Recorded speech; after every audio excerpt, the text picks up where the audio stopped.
25শে বৈশাখ আপামর বাঙালির কাছে আজকের দিনটা বিশেষভাবে স্মরণীয়, কারণ আজ বাংলার বৈশাখ মাসের 25 তারিখ। বাঙালি তথা আমাদের যে পশ্চিমবঙ্গ, বাংলাদেশ সহ আসাম, যারা বাংলা ভাষায় কথা বলে তারা মূলত আজকের দিনটায় রবীন্দ্র জয়ন্তী উদযাপন করে থাকে। রবীন্দ্রনাথ একজন বিশ্বকবি, কবি সম্রাট নামে পরিচিত। এই রবীন্দ্রনাথ আমরা সকলে জানি কলকাতার জোড়াসাঁকো ঠাকুর পরিবারে জন্মগ্রহণ করেন পিতা দেবেন্দ্রনাথ ঠাকুর। তো একটা সম্ভ্রান্ত পরিবারে যখন জন্মগ্রহণ করছেন তখন তার শৈশবটা নিশ্চয়ই খুব ভালো হওয়ার কথা, কিন্তু রবীন্দ্রনাথের শৈশব ছিল একটা আবদ্ধময় ঘরের মধ্যে বন্দী।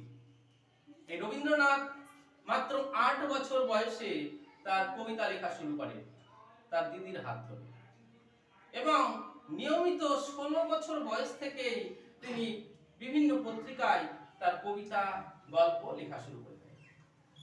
তিনি প্রায় 2000-এরও বেশি গান লিখেছেন, ছবি এঁকেছেন 3000-এরও বেশি। এছাড়াও বাংলা, ইংরেজি সহ বিভিন্ন ভাষায় তার কর্মদক্ষতা আমরা লক্ষ্য করেছি। এই রবীন্দ্রনাথ যেমন কবি, সাহিত্যিক, নাট্যকার, ঔপন্যাসিক, প্রাবন্ধিক সর্বক্ষেত্রে তিনি বিরাজমান। তিনি গীতাঞ্জলি কাব্যের জন্য 1913 সালে নোবেল জয়ী হন। কিন্তু এই রবীন্দ্রনাথই তার নাইট উপাধি বা স্যার উপাধি ত্যাগ করেছিল যখন 1919 সালে জালিয়ানওয়ালাবাগ হত্যাকাণ্ড হয়েছিল। সেই হত্যাকাণ্ডের প্রতিবাদে তিনি তার স্যার উপাধি ত্যাগ করেছিলেন, যেটা ইংরেজদের দেওয়া ছিল। এই রবীন্দ্রনাথকে বললে খুব কমই হবে, তার এত বিস্তার, এত পরিমাণ যা সহজে বলে শেষ করার নয়।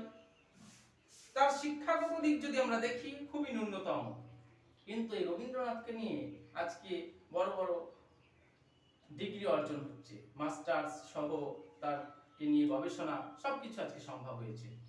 তিনি এমনই একজন ভারতীয়ের একজন ভালো মানুষ ছিলেন।